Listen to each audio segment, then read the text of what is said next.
Welcome back, everybody, to another episode of League of Inches podcast. Supercoach, round 22. Goodness me, we don't have long to go at all. And it is 1 week to go now until head-to-head finals start in both Classic and for majority of draft competitions. Just check your draft comps. You might have missed starting. I think some do start this week, but it's just all up to your settings. So just double check all that sort of thing. And good luck to anyone who is obviously taking off this week. But for next week, and there's just a quick shout out before I get into the boys about it. We'll talk about it a bit more. But first of all, the shout out to Caxton Brewing Company, our major sponsor, and Con at Freedom Finance Group. You know everything by now. Check the show notes, get links, and go straight to them directly. Caxton Street Brewing. If you're around Brisbane area, any time of day, make sure you go get a drink there, get some food. On the weekend, anytime you're around Suncorp Stadium for whatever it is, make sure you pop in there. Say we sent you. They'll look after you. Same with Con. Any financial needs, make sure you go and chat to Con. He will help you out. He's helped a number of our community already, and he's very eager to help a few more. What I was going to say, though, is that we've got one more week for our draft competition to really heat up and be finals bound. And we've already had a couple of teams that have already secured promotion. Already, unfortunately, got one or two that have got relegation as well. So that's that 5-league competition at the moment. So it shakes it up already. But I'll tell you what, the big thing at the moment after going through it all yesterday, there's a lot of moving and shaking to happen this weekend. There's some teams that could go from like 4th or 3rd on the ladder. They can miss finals. There's a team in there that is sitting at like 7th at the moment, but because they've got the least amount of points scored at the moment, they're at risk of being relegated. So there is so much happening at the moment. It is an awesome time, and a shout out to that community. We've spoken about it a number of times throughout the year. There'll be spots opening up. There potentially could be another division dropping at the end of start of next year as well. So, guys, I know there was a lot of messages at the start of it who wanted to be part of it. So get involved. Last shout out, and I'll introduce him first so he can talk about it. But congratulations to Trav, who is in the grand final of the knockout competition, the FA Cup style competition we have been running for it, the Inch of Glory Cup, I believe it's called. So I forget my own competition. I've done that freaking much. But well done, Trav. Look, there is a lot of people out there questioning the guy running it because it is not. I'm not running it. It's just for those out there. It's all in Trav's hand. How he's made the grand final, but I'll give him the benefit of the doubt. Nothing's happened. It's just been some good Supercoach scoring, Trav, hasn't it? Yeah, man, everyone just has to be better. What garbage, man. I've been open. I've sent all the spreadsheets through. I've made brackets. I've got our content creators to make brackets so everyone can see. I've sent all the scores. So yeah, you can all pull your heads in and just and continue to be jealous because I'm the only one smart enough to get through. But I don't want to go too far because I haven't won it yet. I'm only made the grand final. No one gives a shit about second place. There's no award for second place. There's only a trophy and some money for first. So I'll wait till the end. Big shout out as well to Div 1. Like, we've led from the front here because the top four was from Div 1 out there. So a bit of people at the start were saying, I deserve to be in Div 1. Well, you didn't come through in the cup. So the cup, we let it. We inspired the rest, and look at us go. The funny thing about the cup, right, is, and this is just the way the knockout series can be, is do you remember the 4 ranks of the 4 teams, all from Division 1 that made the top 4? Oh, they're not doing well. They're not doing great. They didn't start. None of us started really well at all. So to get to the final 32, so in the top 32, our ranks, which was based off points scored up until round 12, I think I did it too. So it was total points up to round 12. I had the 17th rank. So remember, this is out of 32. Wada's Winners, who I just beat on the weekend, had the 29th rank. Fracker's Fisticuffs had the 31st rank, which was the second worst. And Bateman's Babes had the 22nd rank. So 17, 29, 31, and 22 made it to the final 4. So you, Joel, had the 5th rank. You were the top ranked player right through from the Sweet 16. So you were the top ranked team in the 16 in this when there was 16 teams overall. So like that's just the way knockout series go. Like if teams just turn up and have a good random week or whatever, then you're out. Like you have a look at Jesse with his first loss. Yeah. He lost to like the worst scorer in the whole competition up to round 6, and he was the leading competition and got done. He got smoked. Yeah. So like it's Just the shit go. it's just the way it is, eh? Like it's That's right. But to be Can't do a fair, lot. like I have looked at that. I mean, I have been the one that's organized this, but the way that I did the brackets, I went 1, 2, 3, 4, 5, 6, and just kept going that way. And with the 17th rank where I was in the side with the top rank, and then I was also on the connection with connected to the rank to the bracket underneath me that had the 4th and 5th. So like for me to get through, I had to do my actual bracket way to get through was actually the hardest of anyone. So it's just the funny way it is. It's Luck of the draw. Well done, mate. It's just the luck of the draw, but it's been hella fun. I'm not gonna lie, it's been hella fun to do. There's been, to be honest, and here's some advice for next year. But to be honest, there's been some weeks where I focused more on the Inch of Glory Cup than I did on my actual division. Like I was like, nope, I know, like I have to make changes here or make plays because I want to make the next part of it. So yeah. Anyway, I didn't do that. Well, we're 6 minutes in. Jesse hasn't got to say much, and I was going to try and go to him on a brighter note, but he's going to kick us off with our classic scores this week, which by now the way we go with this, that doesn't mean a great week, Jesse. No, it doesn't. It seems like it's one good week and then one really shit week and then one good week and then one really bad week. So it's a really bad week because last week was fantastic. Of course. Yeah, I ended up scoring 1206. It was abysmal. Just nothing happened, like I captained Hines like the majority of, people out there did, to a 51, which wasn't good. Really, at the end of the day, like there was some good scores. Lomax 99, Carraz 137. Edwards and Drinkwater both scored like 85, 90 plus. I brought Yo in for an 83. I was like, there's some good stuff going on at the moment. And it just never eventuated to points. I don't know. Like I didn't think I did poorly overall. I thought, some of the players actually did okay. But yeah, it didn't make up for good points at all. I ended up having Hughes flex out. I thought it was going to be Mark actually for the 3rd week in a row since I brought him in when he ended on 30. I thought this has been dead set the worst trade I've ever done. Next to Dallin a couple of years ago, but yeah, and so he ended up getting a 47 upgrade. So it ended up pushing Hughes out, which is fair. He got injured, so it is what it is. But yeah, it just I didn't really have those massive breakaway scores. The captain on a 51 obviously hurt a lot. Not having Herbie and Azarko showed clearly, considering they've both been really good. So, trying to make up for best part of 200 points between them on a good week, it didn't happen. So. Yeah, I ended up dropping rank back to 1,670. So a 450 rank drop. I was expecting worse, to be honest. I was expecting to go down into the 2s. I'm glad I didn't because I couldn't break the 2 for a while there. I kept bouncing back and forth, and now I'm in the mid, 1,600. So yeah, we'll see how we go. I had 3 trades going into this week. I did 2 last week. I brought in Yo, and I brought in Haas. So Yo was good, Haas was average, but I'm glad to have both of them. So it doesn't really make a difference really, but yeah, see how we go this round, eh? Projected is fantastic, projecting over 1,500, like it means anything at all. I love looking at that projection at the start of each week, and it makes you feel so good about yourself until you then look at your score at the end of the round and it goes, oh, okay, where did it all go? Yep. Look.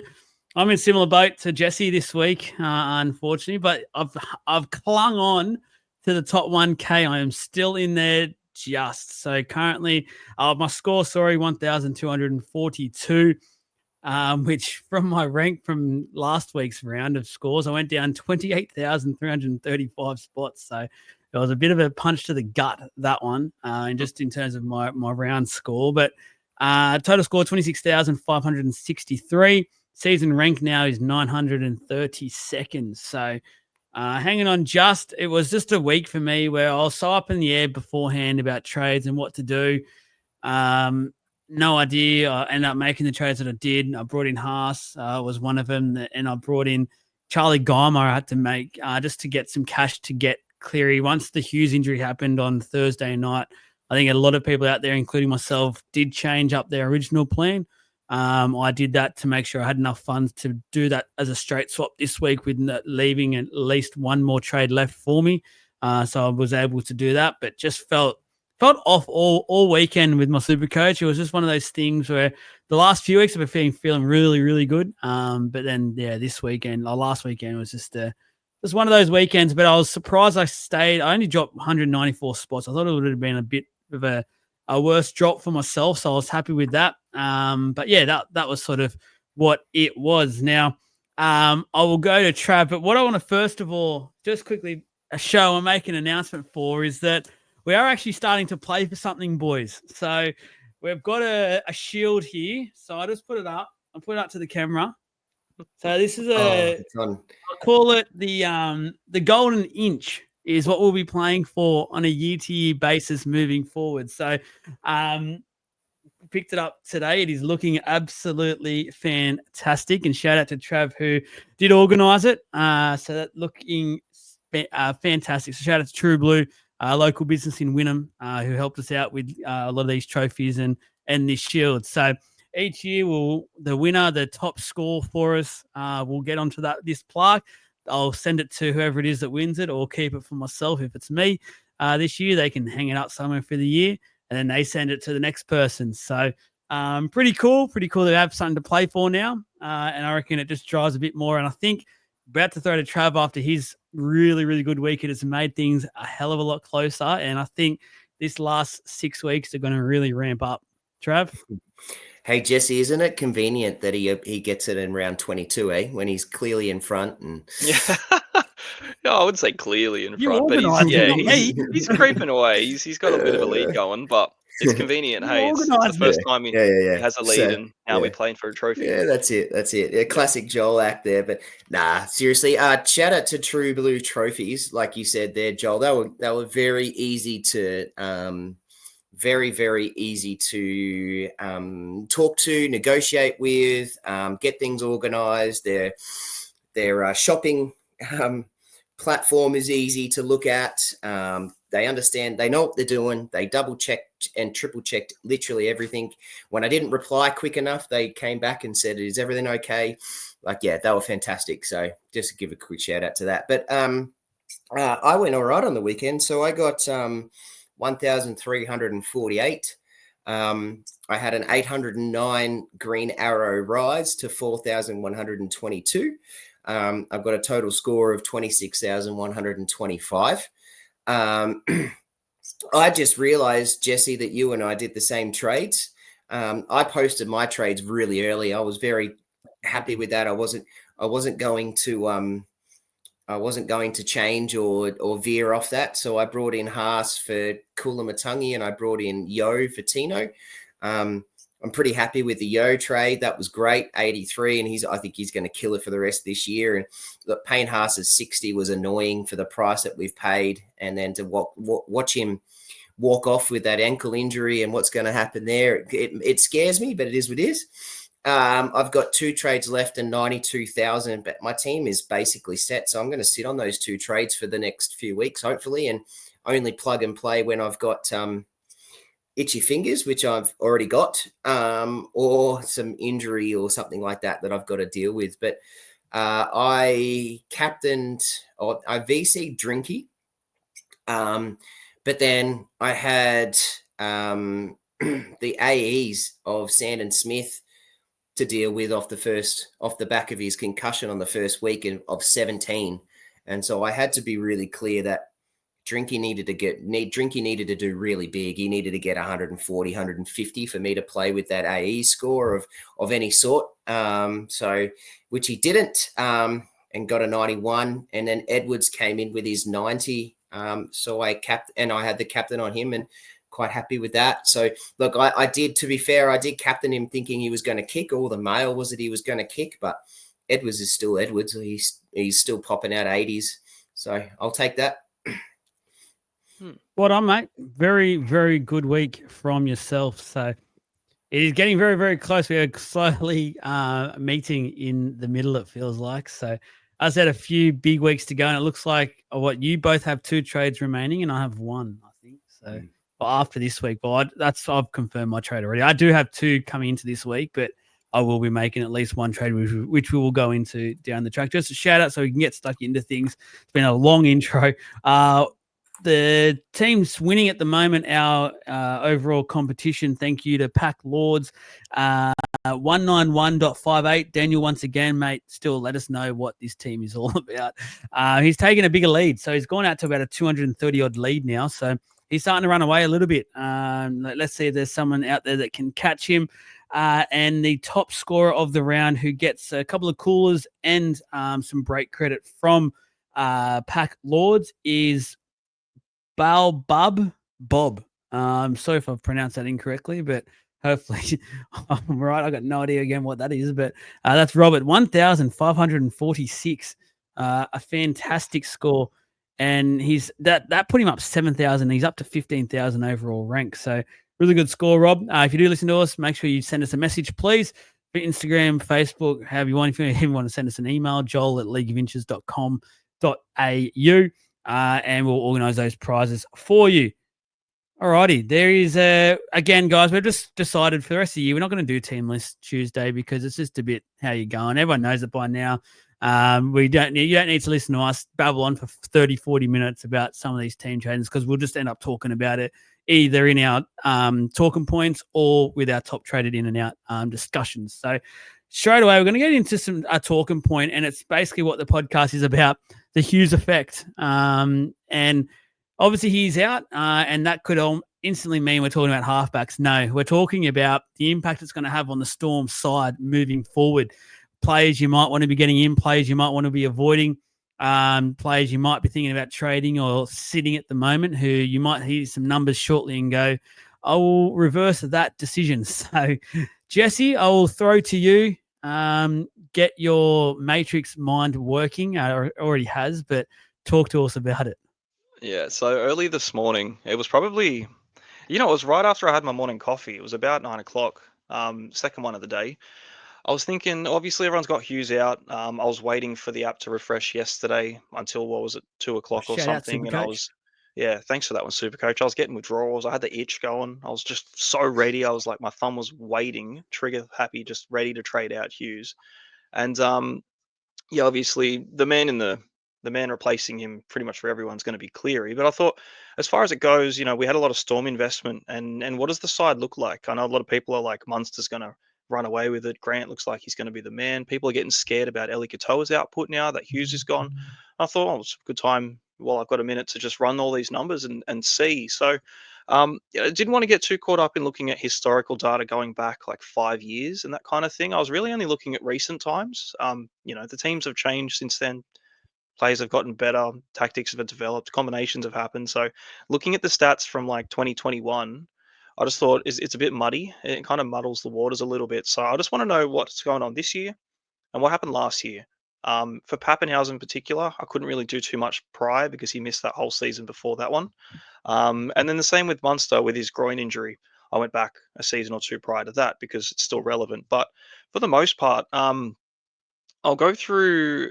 First, I'll just go for Eli Katoa because this combination between Katoa and Hughes is fantastic. And, we've had Katoa and Hughes as a combo. Well, I know I have definitely in my side for a long time. But as far as it goes, when I look at Katoa's numbers from 2024, played 22 games. And this is just overall 22 games, average 73. This season's played 16 games, averaging 74. So Katoa's doing Katoa things.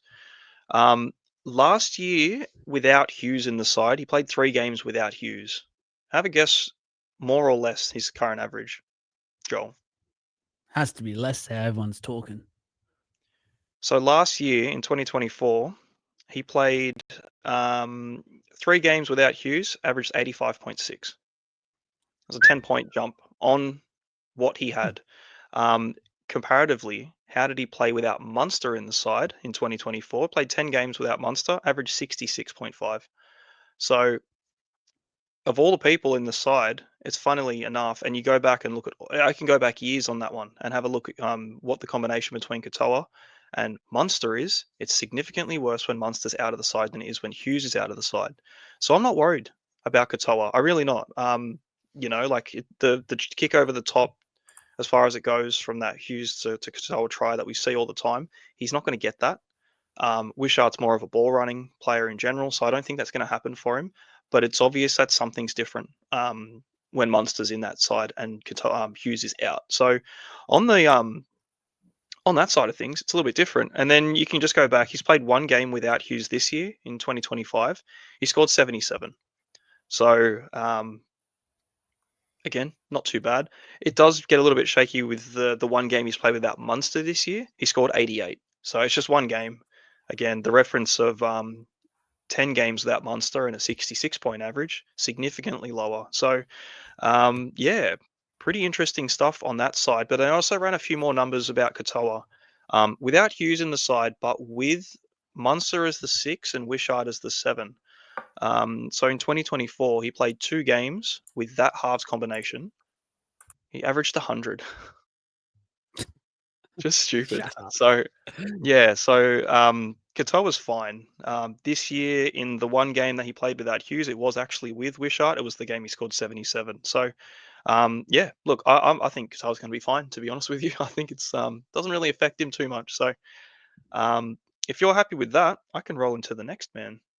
Just one second. So just Sure. the chat I've seen today about obviously the Katoa question marks isn't necessarily he's a sell, but just people deciding whether he's a play or sit, basically. So I think out of everything you just said there, he's very much, I like to say a safe play, but in this game we can never say safe. But I'm very much playing him this weekend, no questions about it. So it's interesting that with the Munster, it feels like I reckon Munster will do that to a lot of his teammates because he frees up a lot of the field, and I feel like that's where players just overmark when it comes to defense, things like that, and it shifts slightly. Then the other side of the field gets exploited by obviously Hughes or not Hughes because Hughes isn't playing with those stats, but then obviously the other playmaker on the other side is just putting Katoa through holes and things like that. Yep. So it's really cool stats to see there, mate. And shout out with everything that is getting spoken about now. If you just needed to rewind a few times and soak it in, you can also go to the Legends group, $2.99 per month. Cheaper than a cup of coffee, we always say, and it's for 1 month. You can go out of it if you're not happy.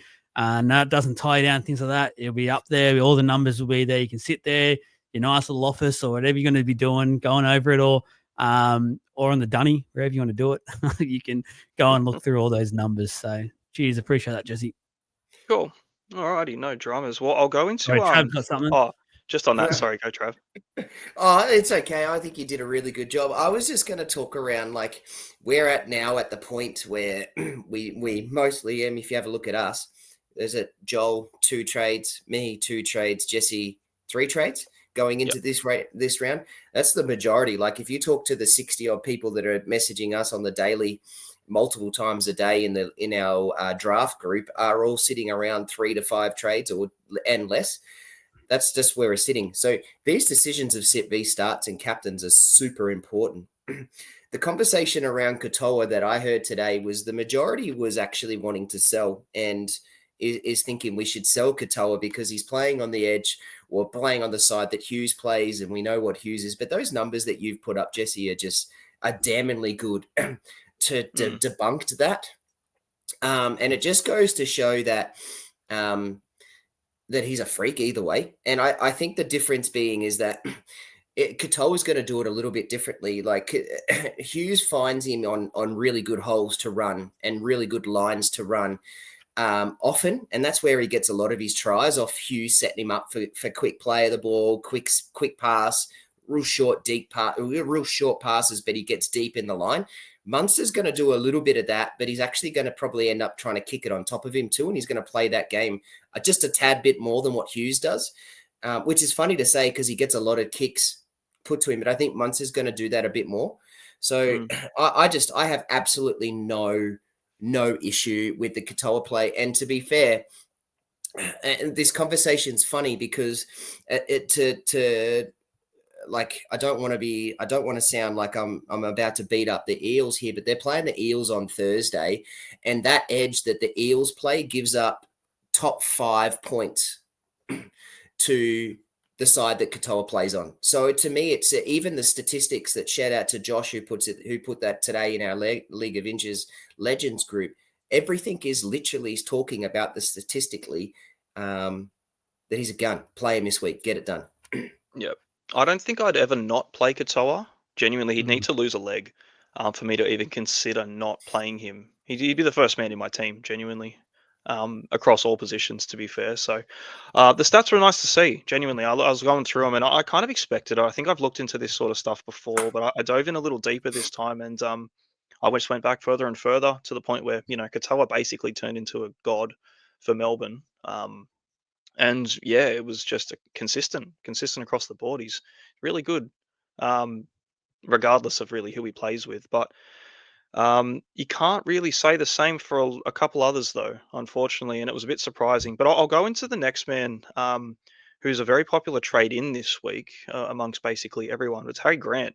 Look, if you saw him take off last round, he scored 113 in that game that Hughes got injured just in last week. So it's expected that Grant's going to pick up kind of where, Hughes has kind of left a vacancy open. He's going to take more of that responsibility, more of that playmaking out of the ruck, that kind of stuff. In 2024, with Hughes in the side, he played 20 games, averaged 70.6. This is a down year for Harry Grant in general. So it's kind of hard to read into because he's just generally been 10 to 15 points below pretty much his career average in that position. In 2024, without Hughes, he averaged 74.3. So it was an increase again. I know if you go back, and I saw some people posting about it or just talking about it in general, that Grant is significantly worse without Hughes in the side. If you go back 5-6 years and include, basically every single game for the last 5 years of an average, there is down games in that mix, and you can basically make the comparison. Grant's not as good.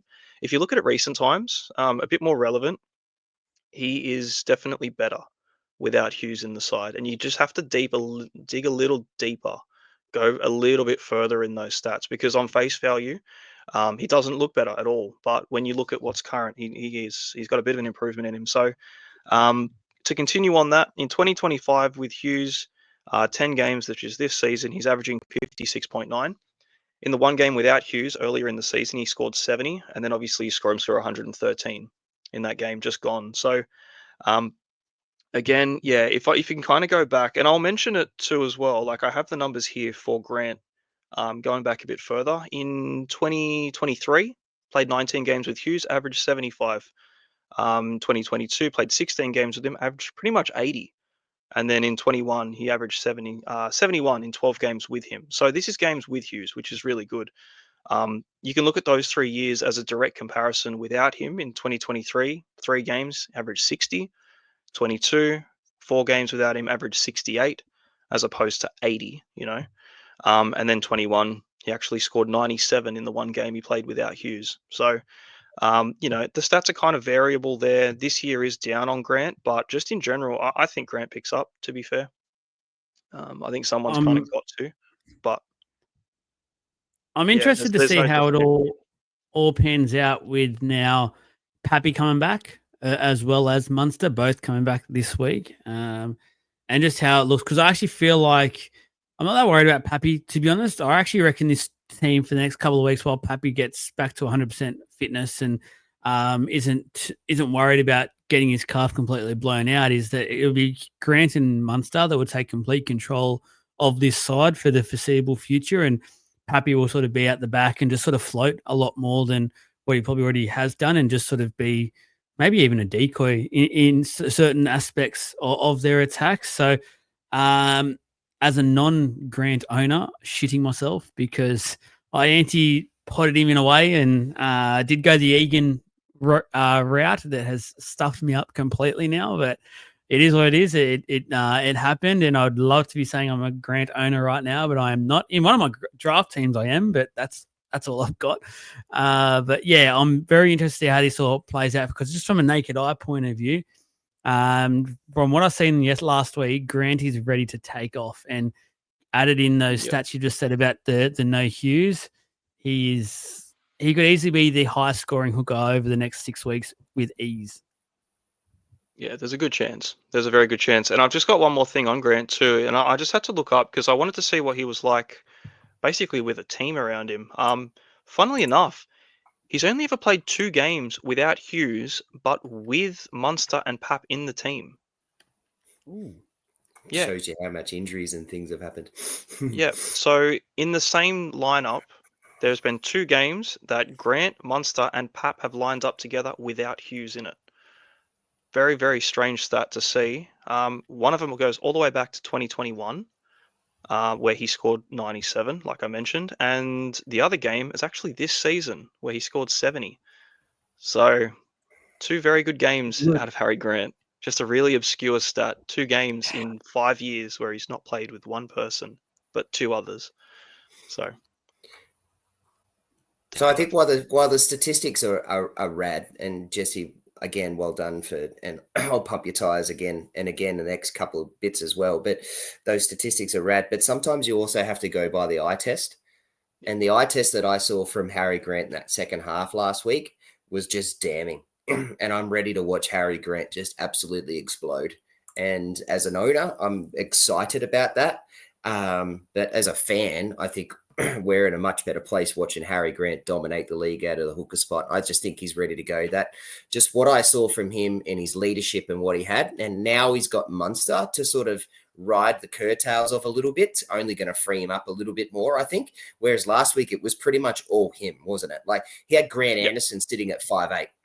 So Harry Grant sat there knowing, this is me. I've got to do this, and I'm gonna have the ball in my hands literally every go. And you could watch him, like even off some of the winger runs off the kick that they took off the kicks and things. Hookers don't often get to that first play of the ball. Grant made sure he was there. Like he was the guy. He every single play. He's ready to go. I'm excited to watch him. I agree. It's terrifying not owning him yet, but we'll get to that. Yeah, hookers. Hookers. They keep drawing me in. Just continue to copy me. Good. Yeah, seems like it. Anything else on Grant before I move on to the next man? Move on. All right.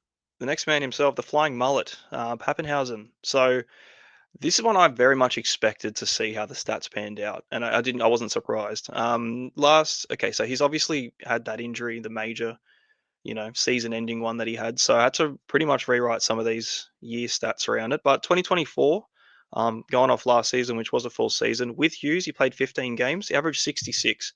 Again, this is on return from a big injury, so, grain of salt stuff. 2024 without Hughes, 40.5 average. Very, very low. In 2025, this season with Hughes, obviously this season has been massive for Pappenhausen. 13 games, 83.8 average, 67.6 average this season without goal kicking. So it's something to really make a reference to because the goal kicking does inflate those a lot. One game without him this season, 65 he scored, and that was 65 with no goal kicking either. So yeah, overall, it's about that 65, between the 65 from this game that he played and, the season average so far without goal kicking of 67. It's pretty much the same. But, yeah, it's kind of hard going back again because obviously in 2023 he missed the season. 2022 was a bit broken, but he had a big year. Not too many games without Hughes in general. So with Pap, again, I don't really know. We're kind of expecting him to come back. He's been off for a month now, so we haven't really had a bit of a gauge to see how he's going to go. I would be very surprised if he goal kicks again for the rest of this season with the way that Meany's doing it. If he just goes back to being a first choice kicker, sweet, But even leading into the injury that Pap got, his average was well down this season. So looking at the games that he has played without Hughes, they're significantly lower than how he has played with Hughes, considering he's also in a bit of a lower form period and he might not be goal kicking. Look, Hughes perhaps very low owned at the moment too. Basically, everyone got off him in the last couple of weeks. I think he's about 10% in the top 10% owned. So it's huge pod numbers for anyone that still has Pap. But the stats, I wouldn't say they're damning, but they're not great for him without Hughes. I'm interested to see what happens with his goal kicking. I don't anticipate him getting it back straight away, so I'll be interested to see what happens there. But those stats are damning, like you say, Jesse. I'm not a Pappy owner anymore. I did get off him a few weeks ago, and even with my limited trades, if I had a few more, it would not be in my plans as at this stage. So, yeah, interesting. I think if I didn't have Pap, which I don't think he wouldn't be on my radar at this point of the year going forward now, I think. But if you've still got him and you want to play that game and see how he goes, he's a pod. So, like, what's the risk, really? You've got a good pod out of Pappenhausen now, who was, basically 100% owned a month ago. So, yeah, you got to look at it that way as well, especially going into head-to-head finals, late season pushes. If Pap just, picks up and starts running off again like he was early in the season, you've got a really good player there. So, yeah, if he does, I think this calf injury is going to set him back a few weeks. To be fair, I'm actually if you're not running Teddy, Drinky, and Edwards as your fullbacks of any combination of those three, and you've got someone else in your flex, you should be making those as a two. And I wouldn't be getting Pappenhausen myself. Just that injury doesn't bode well with me. I'm not happy about that. The fact that it was supposed to only be a 1 week, it turned into 4. Yeah. It's a wait and see for me. Too many concerns around Supercoach. Yep. Just with the earlier season games that I had with him, 2023 played one game without Hughes, scored 78, but a 66 without goal kicking. So it was a 66 this season, basically averaging without him as well. It was a 66 in the one game this season without him. It's a 66 without him in 2023. It's very much the same thing across the board. You kind of know what you're going to get out of him, at least as a base. With goal kicking, it's always going to increase. But look, if you're forecasting a 60 odd out of him, it's not ideal for where he's sort of sitting at. But the last person I wanted to touch on was Cameron Munster.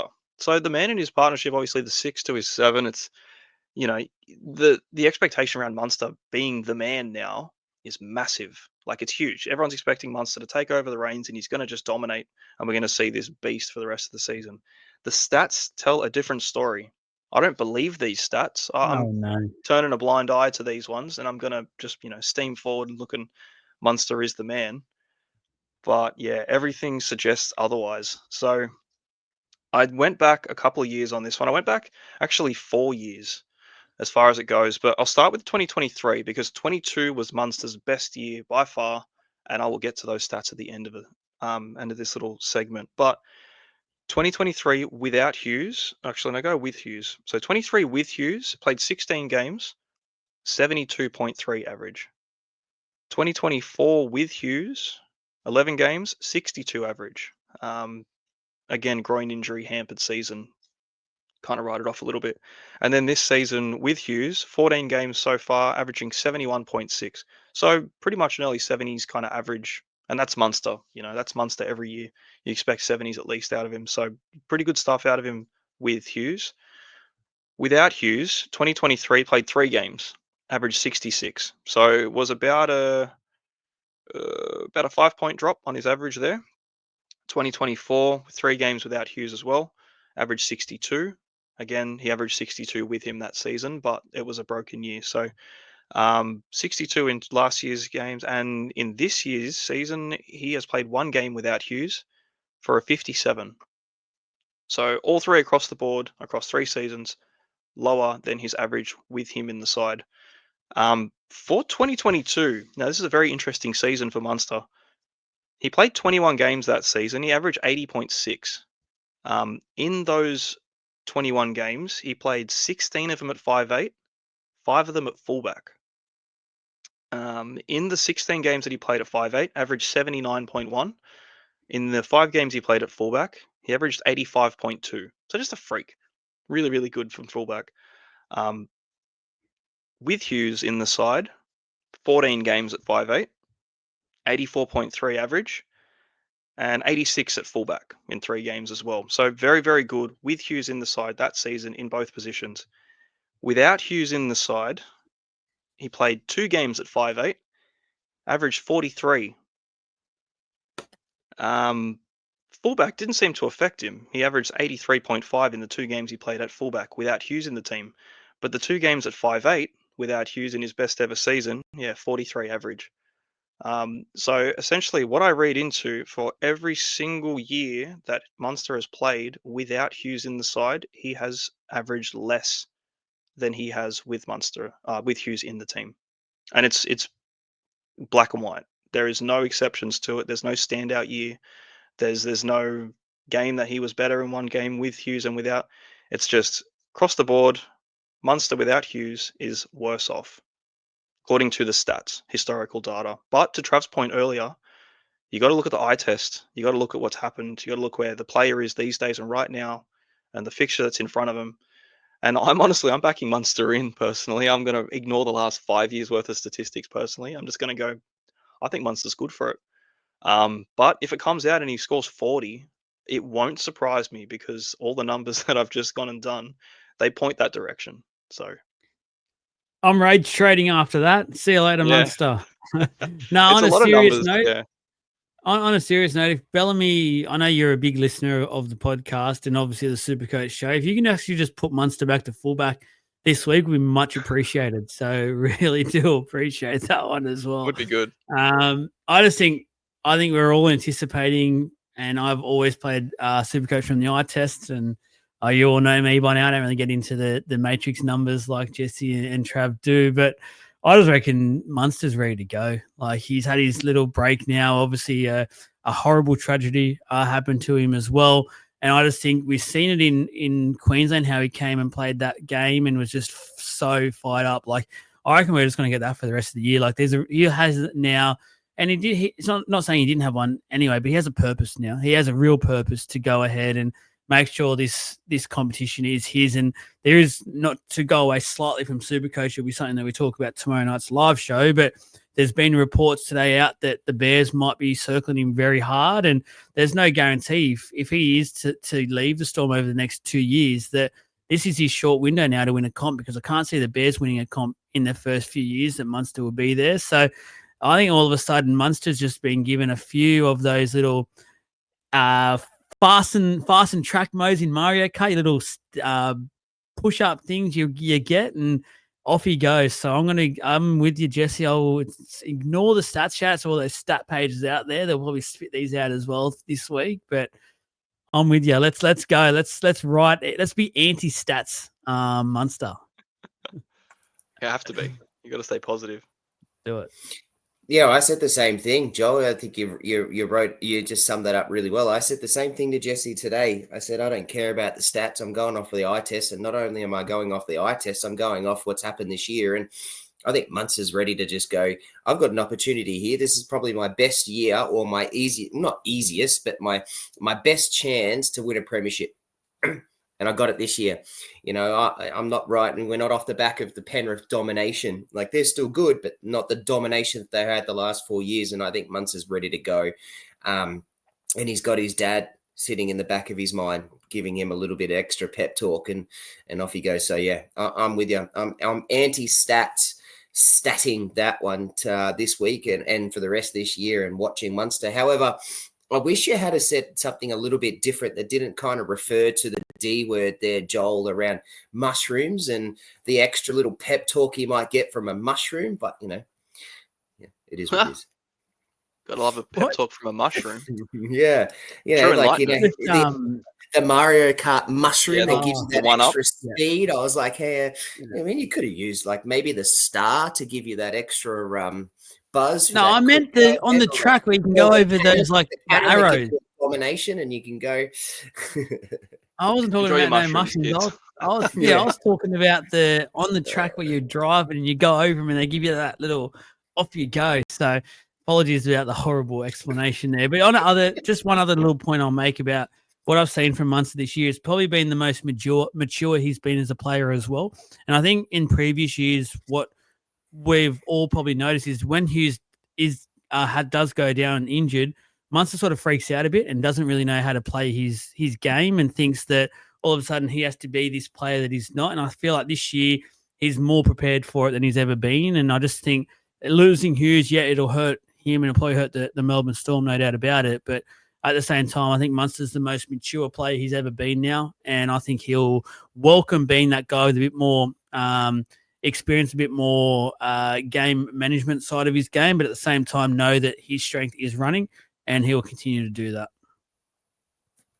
Yeah. Let's go Munster. Love that. Let's do it. Money. Yeah, well, that's You what boys I are had on the talking dirty stats. to me. Love when you talk. Love when you talk positive about the Storm. Oh, gets me I excited. know. Far out. Thanks, I feel like I boys. need to have a shower. We just spent the last 20 minutes talking about Melbourne. Enjoy it. Yeah, Right. well, it's massive. Your to be team fair, sucked like this year, so yeah, make them a little join the road. That's it. But no, look, seriously, when you like, as much as we talk shit about Melbourne, they've got a hell of a side. When they're so relevant, when the whole team is so relevant, I don't think there's another team in in obviously the NRL, but Supercoach wise, that has so many relevant Supercoach players that have a relatively high ownership, and this affects every single one of them. Like this is the 7. We're all invested in a lot of them, so it's definitely interesting numbers to go around, and you kind of just have to take what you want from it and ignore what you want from the rest of it, because as far as it goes, we don't have the trades to really be adjusting too much, except obviously the Hughes part of things. Everyone else, you're just hoping for a good game. So, and I think they'll come, genuinely. I don't think it'll be too much of a problem overall. It's just interesting stats to read on. But as far as that goes, I'll just roll into the most traded outs this week. And, we just spent 20 minutes talking on him. Jerome Hughes is the most traded player out. And one Nathan Cleary is the most traded player in. So it's the most clear and obvious decision Top 10%. you're going to make. Top 10%. Is Cleary that what you're doing it off? Yeah, I'm going for the top 10%. Yes. So Cleary is in by 31.1% of the top 10%. And Jerome Hughes is traded out by 44.3%. So there's still, people are going another route, which is cool to see. But yeah, look, pretty much half of the top 10 are getting rid of Hughes this week, and fair enough. We've been talking for weeks At leading up to this one. So far as Tuesday night goes, there's still plenty of time. But yeah, look, we made a whole pod about it. Which way do you go? Who do you get rid of out of Hughes, Hines? Well, unfortunately, in the worst way possible, the decision was made for us. And it looks like we'll be ending the season with a Hines and Cleary combination. And I think that's the best way to do it, to be fair.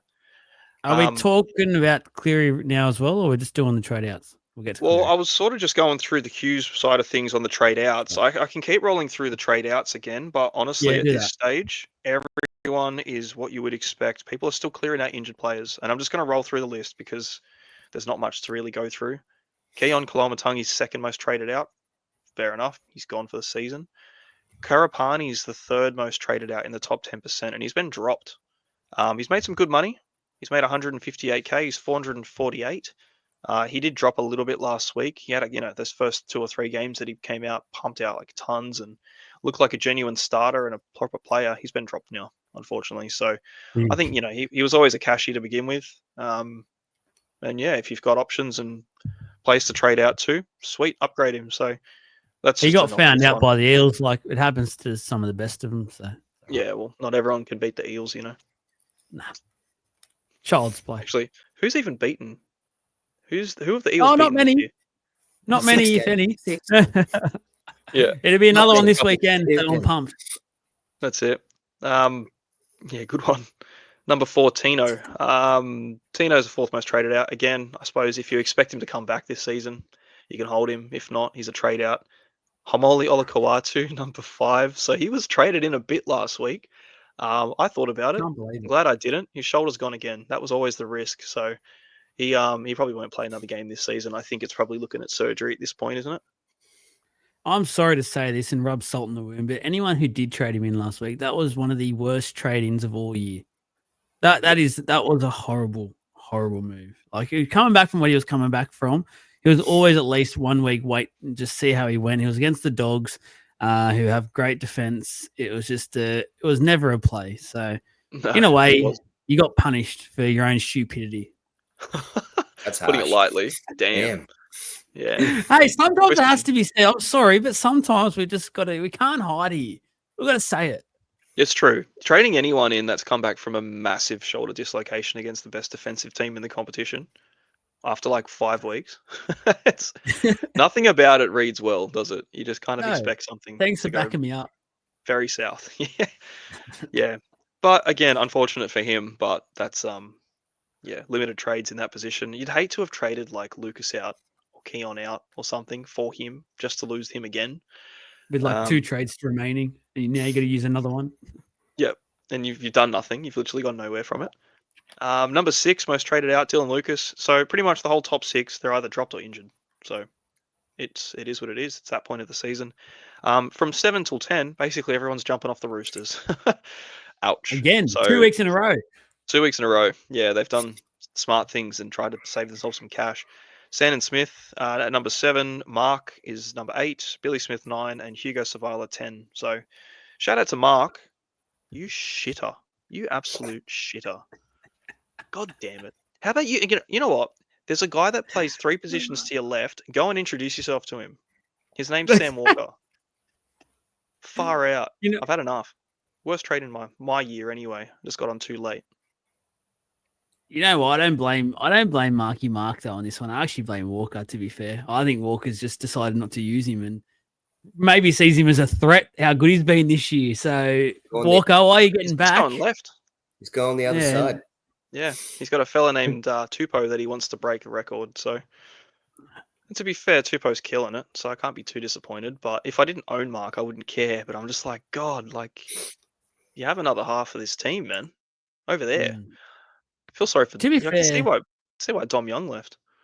Yeah, just quickly on the Marky Mark one. I do have him. I'm holding him more so because I just don't really have the trades. But at the same time, like I think there's a lot of people now are stacked at least 6. I'd probably say, if not 7. Like my 7th is Stewart, and I'm pretty confident playing Stewart in most weeks at the moment. So I've got to stay. I'm happy just to sit him. Like I don't think it's worthy of a trade. He's shown in the past how good he is.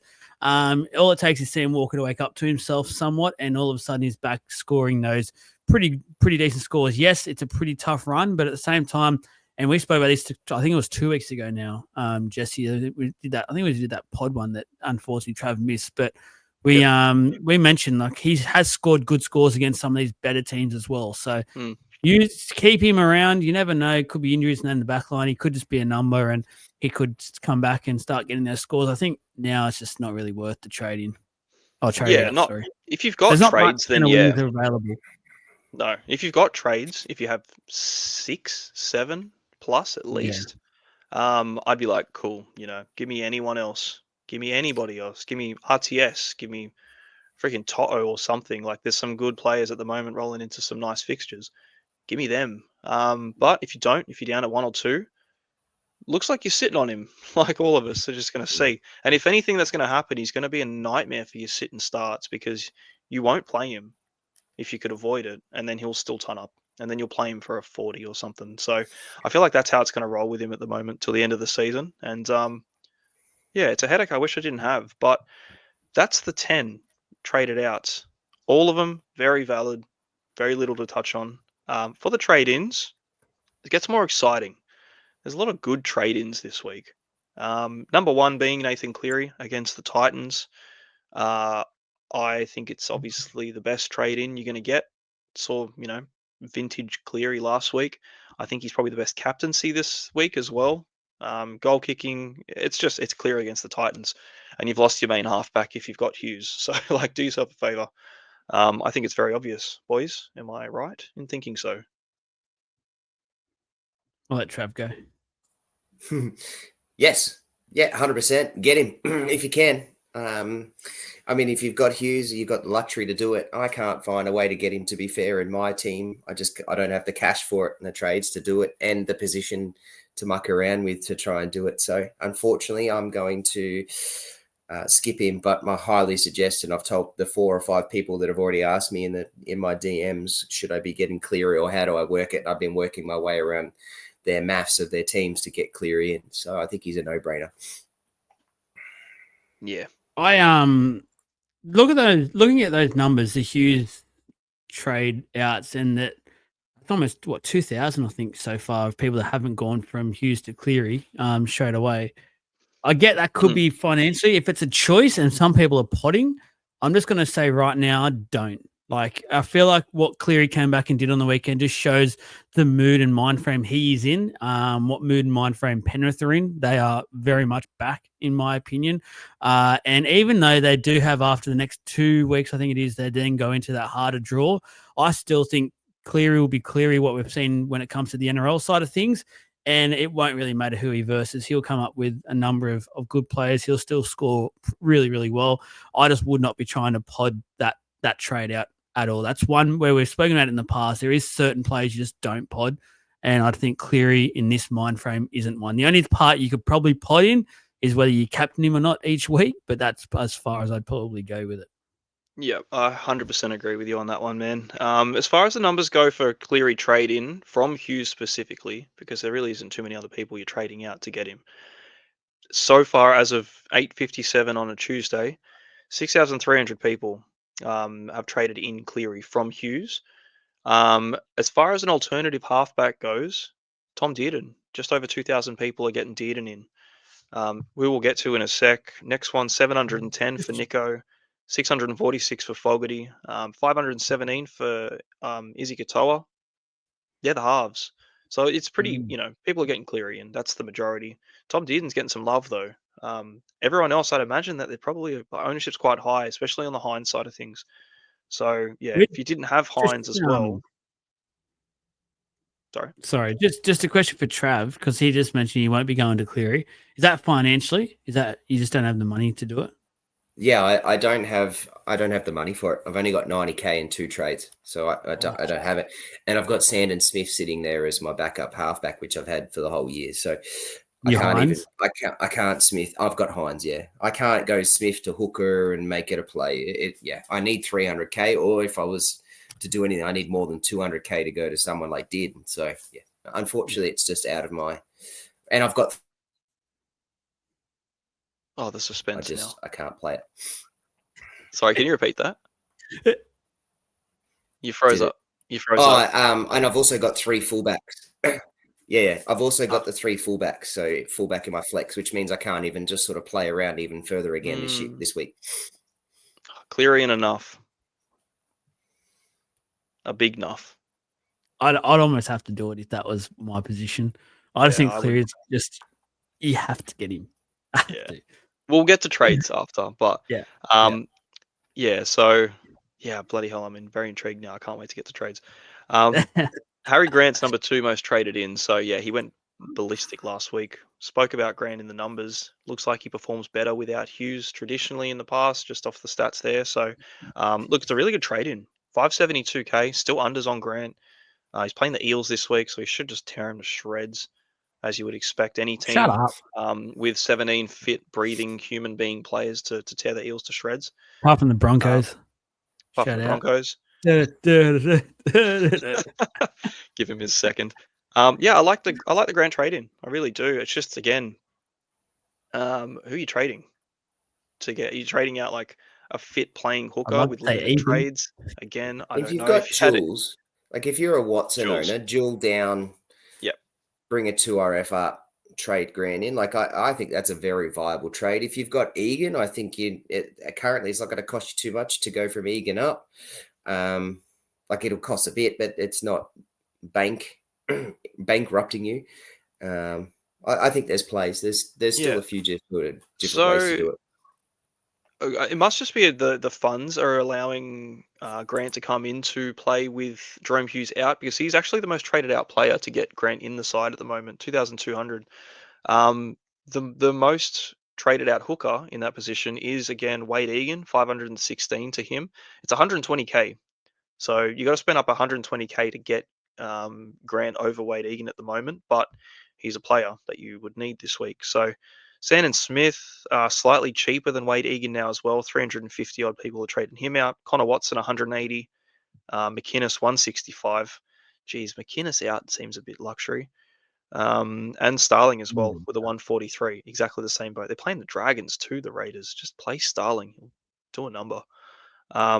So like there's 2,000 people trading him in. it's all variable too. There's all, broken up, which is fair, especially for that hooker position.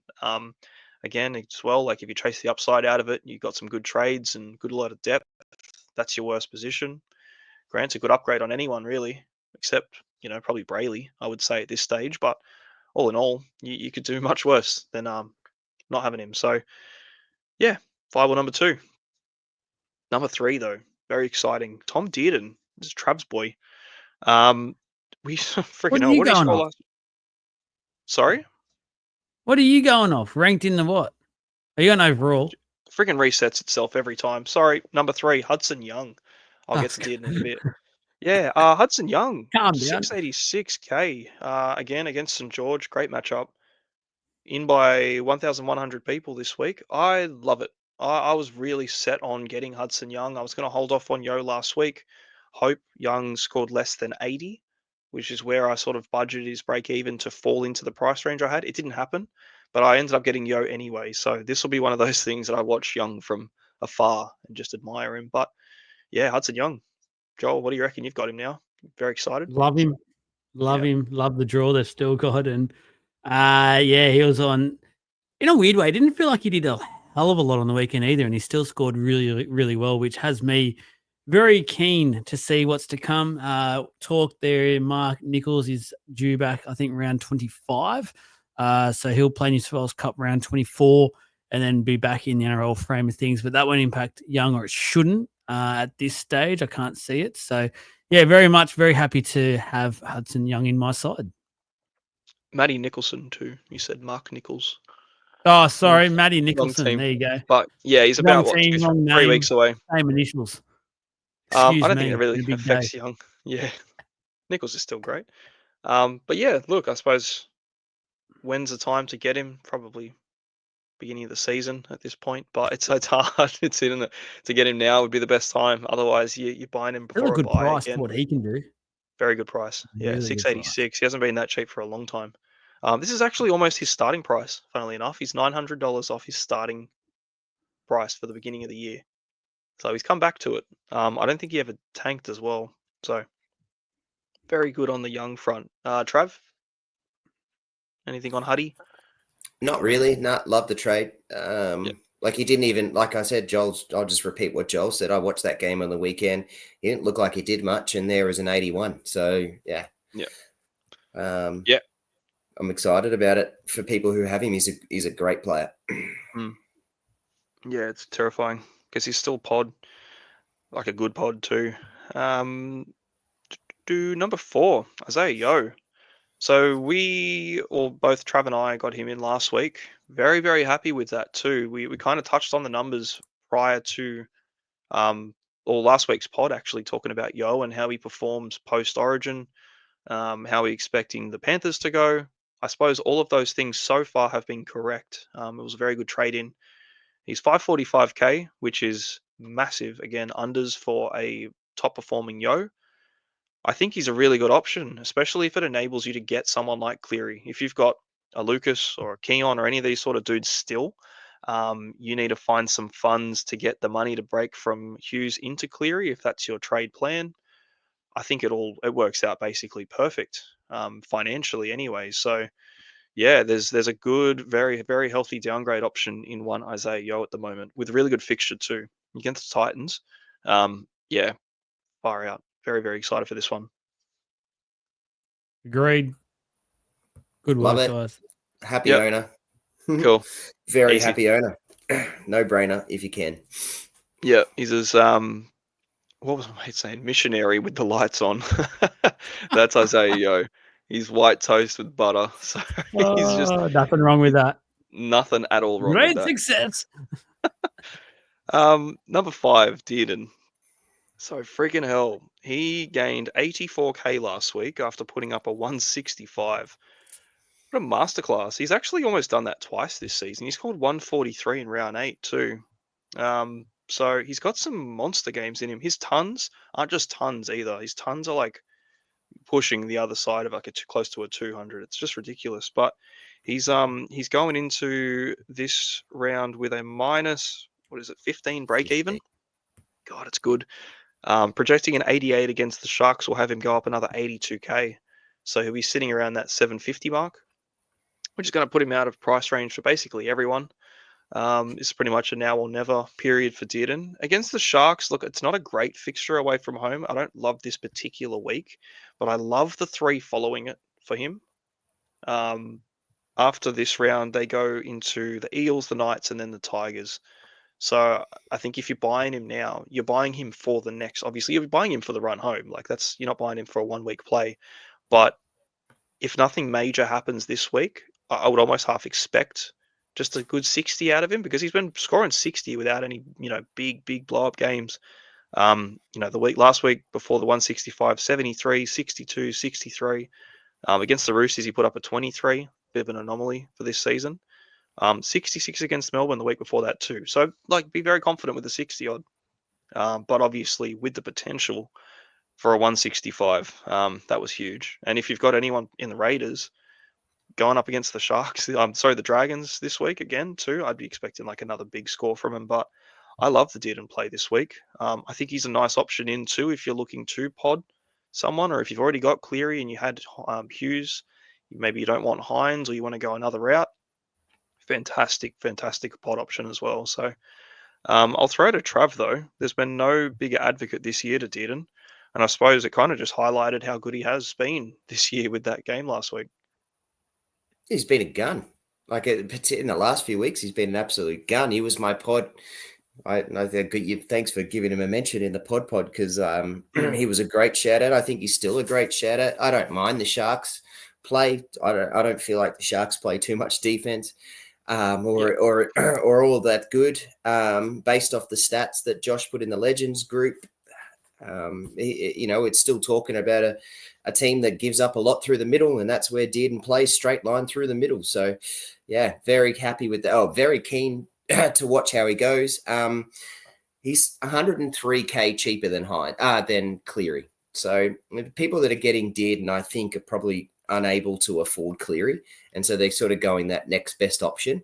And I don't mind Dearden as a really good pod play. I won't say that he's going to score more than Cleary because he doesn't play round 27, so he's got one less game automatically. But I think he's going to score really well over the next 5 weeks for sure. I agree, especially in the next 3 in the middle. They look really good for him. But look, he's a bit cheaper. He's about 20k cheaper than Hughes. So yeah, if you're strapped for cash, you're on a budget, God, you could do so much worse than getting Tom Dearden in your side for this run home. But again, just make sure you're sorted for 27. Because if you've got investment in the Cowboys, plus whatever potential resting that may come, which might not, but there's a chance, yeah, it might not be a very nice way to end your Supercoach season with a very low score. So, again, very, very team dependent, but I'm super impressed by him. I think he's going to be a really good player he's been really good, but I think, big games in him still. Anything, Joel? Nothing. Cool. Zach Lomax. 6th most traded in player. 759k, big money against Melbourne. What are your thoughts there? Is it just get him? Is schedule proof. It doesn't matter. Matchup proof, whatever you want to say. So I think Lomax is an easy get. It doesn't matter who he's playing. Melbourne's defense hasn't been superior. We're not particularly great at stopping the edges. I think he's about to go and get a few points at least. I don't think it's a bad buy at all. Yep. Yeah, look, he's got a 5-round average of 89.8, 3-round average of 93.3. Saw that Moses combination as well. Lomax is as fixture proof as any center winger in the comp as far as they go. Have we all got him? Yeah. God, it's good. But yeah, you're paying premium dollar bills at the moment, so yeah, ouch, but worth it, worth every penny. He's 22% owned, so he's and that's overall. So he's still a decent pod play too. Well, as far as his ownership in the top 10% goes, I know the numbers are very, very high in the one. So he's 77.5% owned in the top 10%. For any of those big dogs in the very top of the pack, in the 1%, he's 91.2% owned. So yeah, he's very, very highly owned. Where it's at the pointy end especially. But yeah, Looks if you to be don't have holding on him, to the goal kicking as well. So now that Yep. Moses is back, it seems like it is Lomax's for the rest of the year. But not that it really helps him because he does tend to miss a fair few. Yeah. For a dude bit of a who's renowned hindrance for being too. a kicker, it's amazing how much he misses, eh? It's like he'll just score a try and ends up being worth 15 points instead. You're like, oh crap, Yeah. Yeah. that sucks. But And yeah, all in all, it's been very good. the Eels have a decent sort of matchup next couple of games after this one. So he's also maybe a VC play in a few of these upcoming ones. We'll see. Well, they've got the Cows next week at home. Then they've got the Rabbits as well the week after that. That's away, but yeah, they're two very, very good matchups, aren't they? Roosters, Warriors, and the Knights to end the season. So who knows, man? Who knows? He himself out of that side is immune. The side itself, I wouldn't, bank to fight himself out of a wet paper bag, but he can definitely do some work. You haven't watched a single game of ours lately, have you? We're actually not playing that bad. You're They're making it sound like we're the bloody Titans or something. We're not that he's bad. he's still last. We're like 14th now, mate. Bit of Oh, respect on the congratulations. name. Thank you. Well done. Look at that. Good on yous. Mate, Your year. you've forgotten how bad the Roosters have played the last few weeks. So just pipe I've down. just shut it off. Honestly, I've just shut it off. I'm not even looking. We at know it you don't anymore. watch any games anymore. Yeah, I know. It's making me sad. Um, Oh. Rolling on. Number 7, Jethro Rinakama. Now, this guy's come out of nowhere. He's still 198k. He hasn't actually had his price rise yet, but he's going to this week. Against the Tigers, has a -60 break even. I think this could be massive. Again, it's a cash down option if you're making some money. If you've got a couple of trades in the sleeve, sweet. I think he's going to keep the spot too because Tracy's obviously injured now for what could be quite a while. Like he'd probably come back for finals or the last 1 or 2 weeks of the season, regular season. If they line up the way that they are now this week into the next couple of weeks, it's definitely his spot to keep. And he's done well with it. So 198k. I like it this week in particular though because it's a Tigers matchup. Warriors next week, not so much. But yeah, what do you reckon? He's the last cashy we've got. This is him. I don't think we're at the stage where we're looking at cashes, are we? Like for Well, those that with like 2 or 3 trades left, it's not I don't a know. cashy to make cash on. It's a bottom dollar cheapie that's playing that will have a run through to the end of the season in a decent side, obviously in a really good side for absolute bottom dollar. And we have not not for had me. one. I'll pass. Yeah. Oh no, me too. But Trav, Look, if you've got trades and you want to get some cash, he's a good one to do. A Stewart down to him would be fine. I'm just dumbfounded in like I don't like how he's got a spot over a couple of names on those Bulldogs that I actually rate really highly. But anyways, he does and go from there. But yeah, I don't mind it if you're looking for cash. It's something that I'm not going to do it, but I did play with the Stewart down for the extra money because then that would allow me to go Sandon Smith to Cleary, but I'd have 0 trades then. So it's not happening. But if you've got 4, 5, 6 trades or whatever, then I don't see this might be your downgrade option time to then finish off your year with the 3, 4 trades and some cash. Didn't you say like two weeks ago that it's your time now to just make the big moves? Yeah, I have. Now I've got 2 trades left, 90k to last me 6 weeks. Cleary time, baby. Cleary time. your team's set. Your depth is good. Yeah. You're missing one Nath Cleary. Jethro's the man to let it happen. And that's It's not why I don't happening. mind it. Honestly, that's why I don't mind it. I think if you've got, obviously, if you have a couple of trades left and you're not spending literally your last trade of the season, or in round 22 on Jethro Rinakama, I don't mind it. But if he lets you get Cleary and you've still got 2 or 3 in the bank, shit, yeah, I'd be doing that.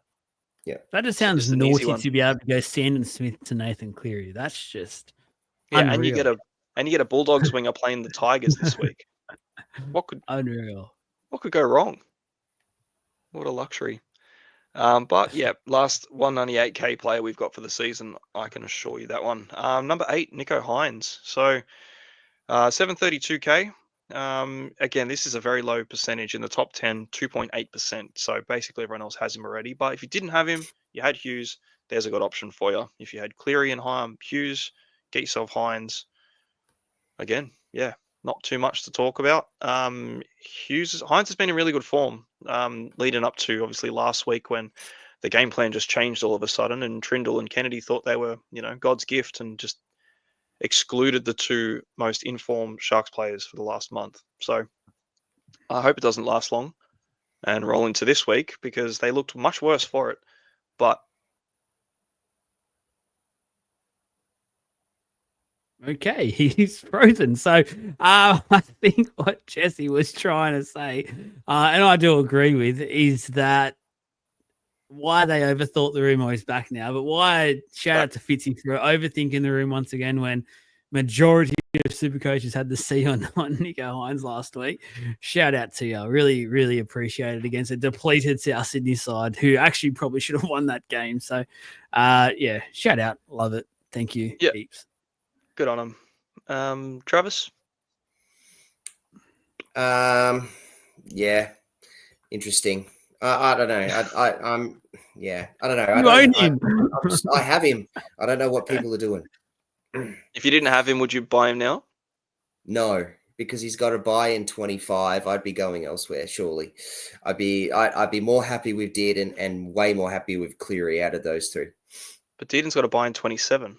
Yeah, but 27 is the last round, and you should have another player. I'm not going to go Hines for that 25 because I'm also wanting to win my head-to-heads too. I want to True. win that league, and that Yeah. 25 is a crappy one, whereas 27 doesn't bother me. So then No, I'll just be right. banking on the hope for that I do all right. My overall goes all right. Yeah. Very good point too with that 25 buy affecting your head-to-heads where Dearden's in particular doesn't. I don't think any head-to-heads go in around 27, do they? Oh, they can, but most drop off who would- between at 26. Yeah, who would want to do that? Number 9, Dylan Edwards, 842k. Goodness me, he has gone up a lot, hasn't he, since we bought him? that's huge. Playing the Titans. What more do you really need to say? If you've got 842k to spend, he's the man. But yeah, look, 80k increase last week and about the same the week before that. Actually, a bit more the week before that. Yeah, I love him. I'm a very, very happy owner. I think, yeah, there was a really good time to buy him 2 weeks ago. But now, again, without the goal kicking, it's a bit expensive.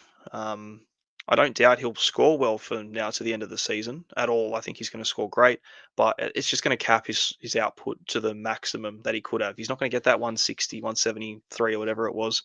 But again, in that game without Cleary that he did kick, he scored 150 without goal kicking. So massive game for him. The goal kicking only added 20 points for him in that particular game. So it wasn't all dependent about goal kicks. It wasn't, Edwards is nowhere without it. That just showed his potential and how high he can go. So it was very good for him. I love it. I think it's a great buy. I think you're money bags if you can afford it though. Yeah, a bit of a very much luxury trade in.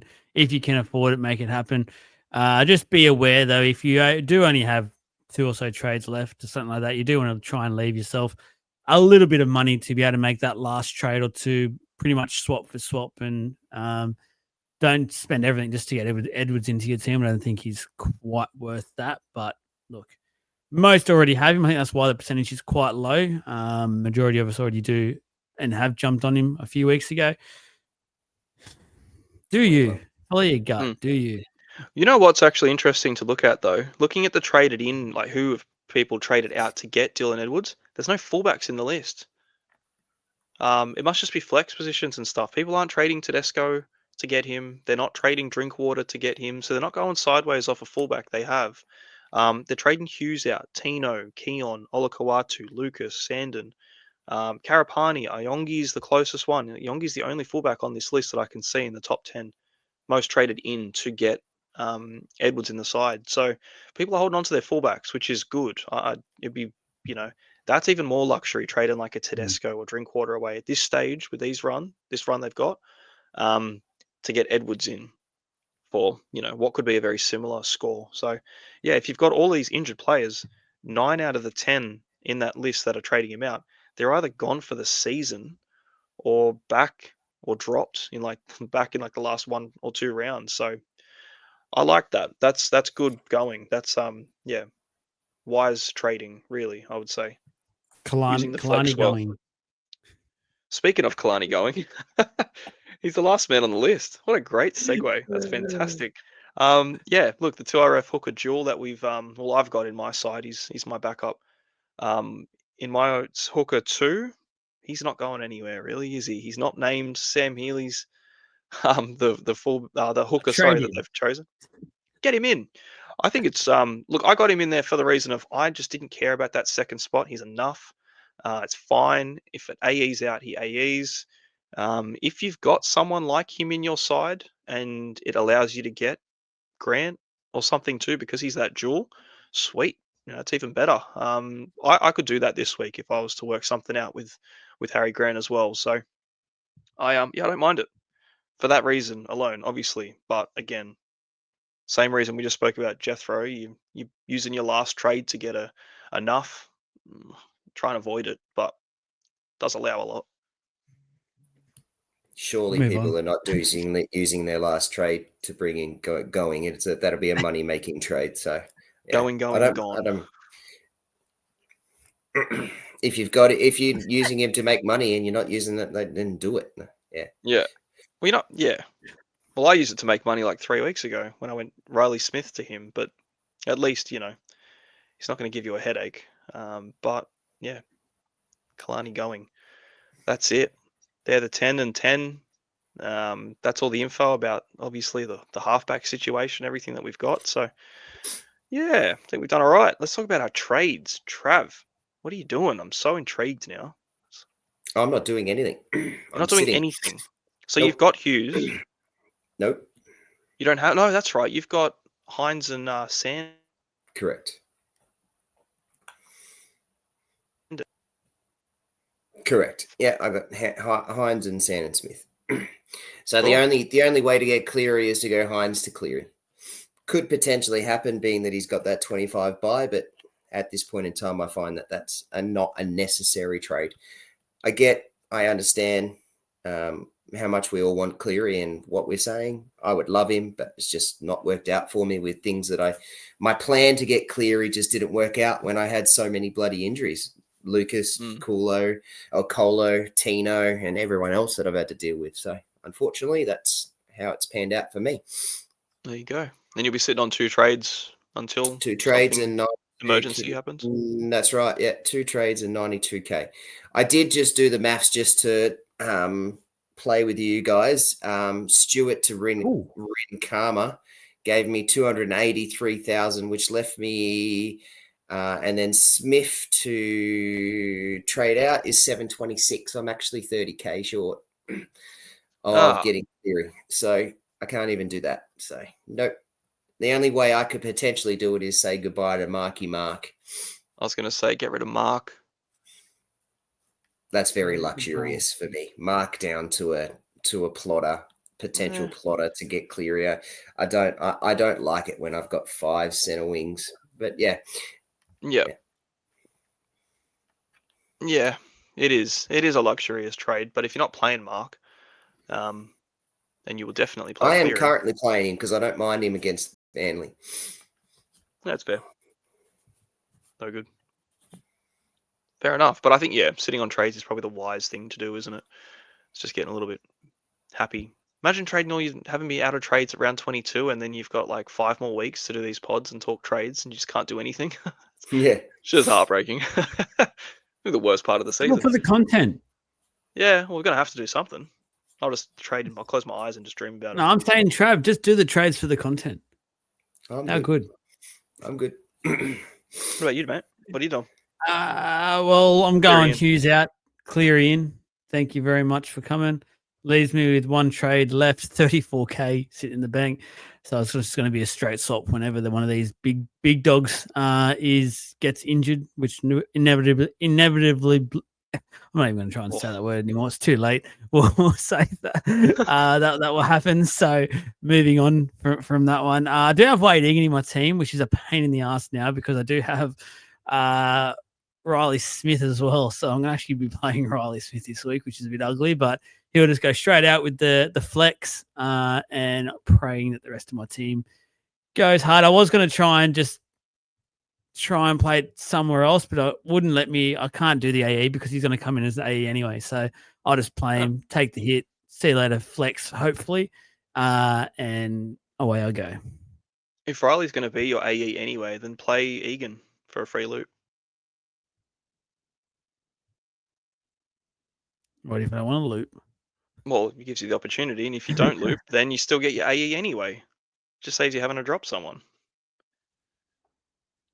Oh, okay. No Something worries. to do. Something. I feel like something you're trying to hurt me there. In the comments, let me know if that's the right play. Thank you. Well, if you've got, I feel like since he's had that eye on the shield, Jesse, from tonight, he's had his mind in two places trying to sabotage. Back to Mr. right. Sabotage. Yeah, I'm trying to do you out of the 20 points Riley will get you. Hey, thank you. But apart from that, I'll just be sitting on one. I got one trade left, and just see where I go with all that. So in a way, I'm kind of regretting moving mountains to make Haas work last week now, but that's okay. Did try to tell you that. Good that you have him though. Has to feel good a little bit. It has to feel good, doesn't it? Has Not to really. feel At the moment, I'm just freaking out about how his body's holding up because I feel like he's about to fall apart any minute now. So, and to hear that he was training on yesterday, like just let the bloke rest. Let him rest during the week and let him just turn up. He did it for Origin, and look how beast mode he was for Origin. So that's the game plan for Payne Haas. Don't make him train. Just let him turn up on game day and he'll play. So players like Haas don't need to train. What's the point? Just insulting. let him give him a week off, rock him up. Here's the game. Play your game. Go home. You got another week off. I don't understand. Agree. That's it. But that's me done. Cool. Jesse, I'll ask you.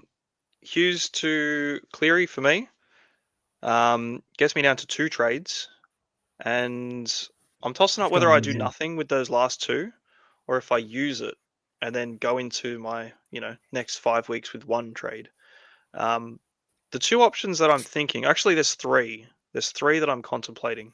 They're all very luxury too, so this is why I'm like, I want to burn my second last trade of the year.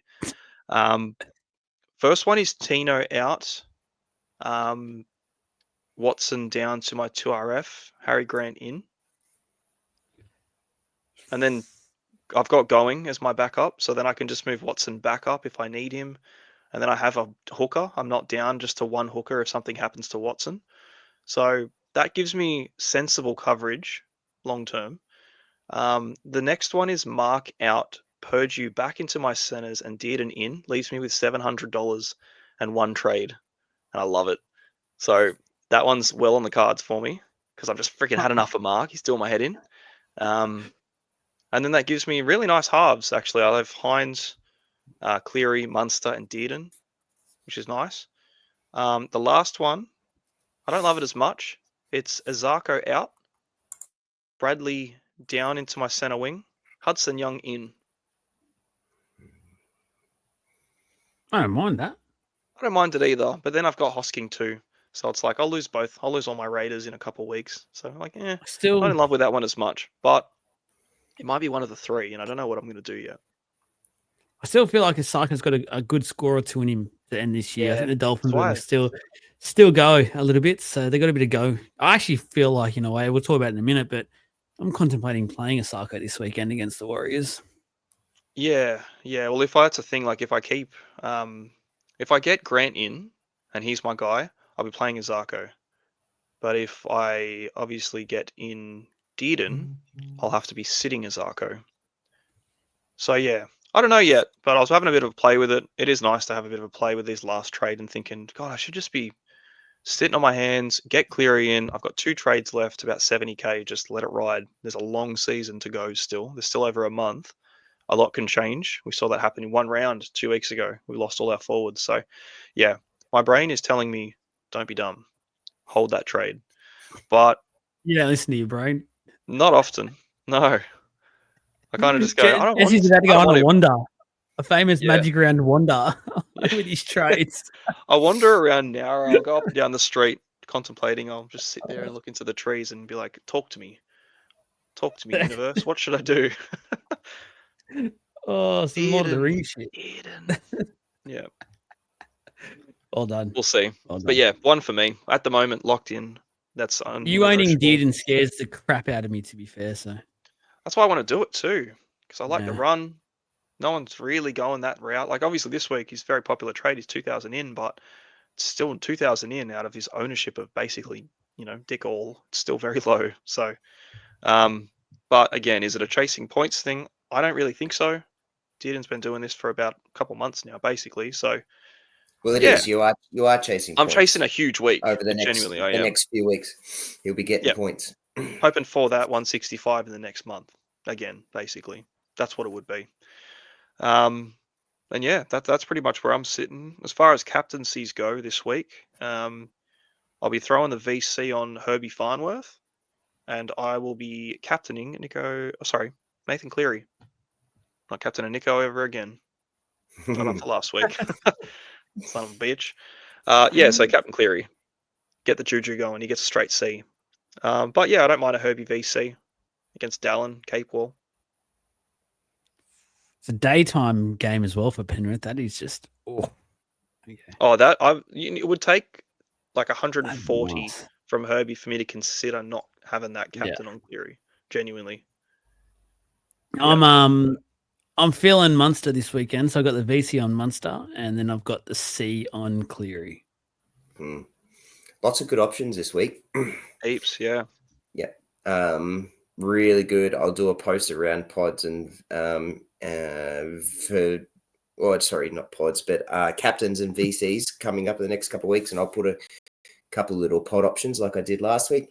But currently I'm sitting on Harry Grant as a VC, and I've got Edwards as captain.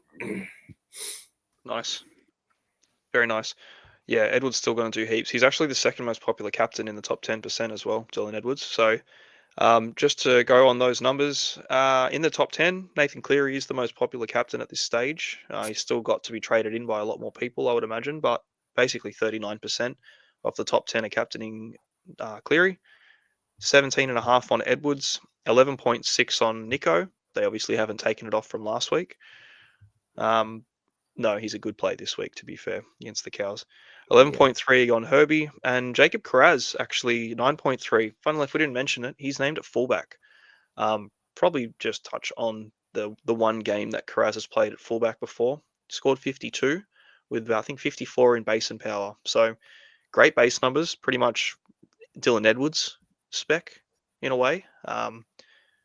It's a good matchup for him against the Tigers, but again, 9.3 is a straight captain on him too. So they're hoping for a big one.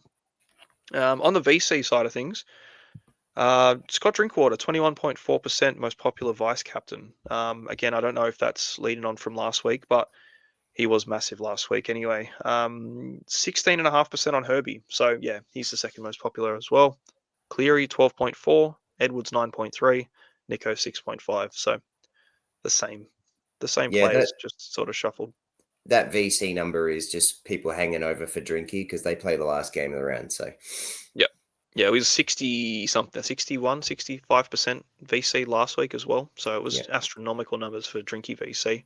Would have been hating themselves in that second half when he scored, 3 points. 2 points, and then actually rescored down to his first half score. So, yeah.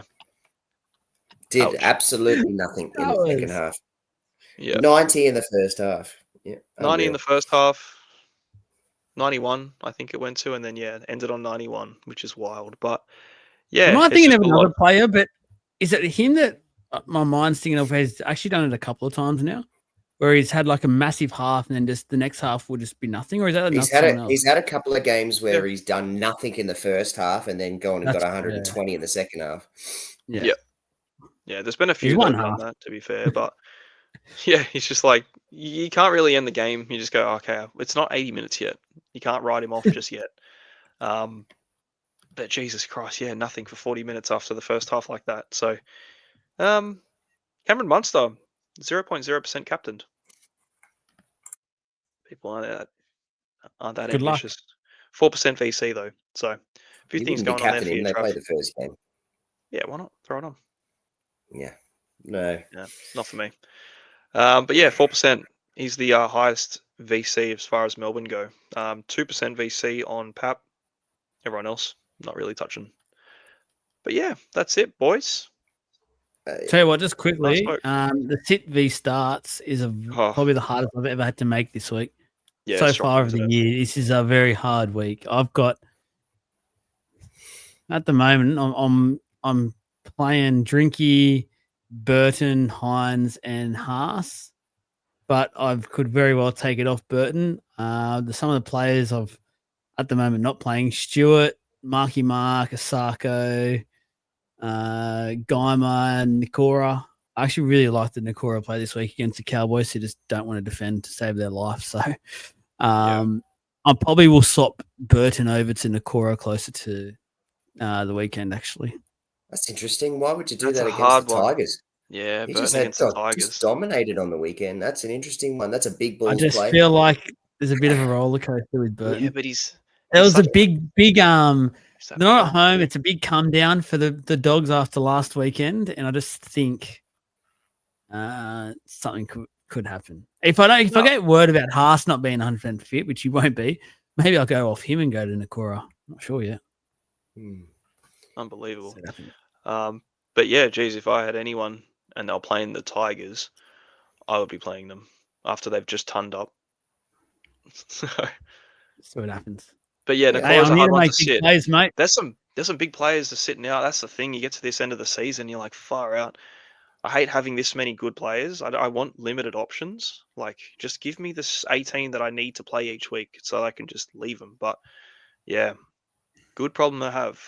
Just feel like you can never make the right decision though. At the end of the week, you always look at your reserves and go, I will. I got the worst 4 out of all of these dudes. But yeah, I'm on Drinky, Azarko at this stage with the one trade in that I've got, Hines and Preston. But it means I'd be sitting Tarpany, Mark, Stewart, Purdue. They're all kind of sittable, to be fair. If I do trade out Mark and I get in Dearden, I'll be sitting Azarko. So that's the tricky part. And then if I was to trade out Tino for Grant, I'd be sitting Watson comfortably anyway. So yeah, a few things change, but at the stage, my reserves look pretty set. I'm not taking them off anyone really. Trav. I've got Teddy just sitting there, but it was either Teddy or Drinky. It doesn't matter which one swaps through. I'm got Herbie, but again, he's just sitting there in the reserves. So I'm not playing Asako. My other one is Yo and Haas. So they're my 4 reserves. I'm not playing Strange. I'm not playing Isako. Strange could be a good shout too. Yeah, against the Dragons, depleted Dragons. Could have been a good shout out last week and only got 30 odd. He ended up dropping out of my team. So got 37 against Newcastle. So he was my flex. What a strange score. On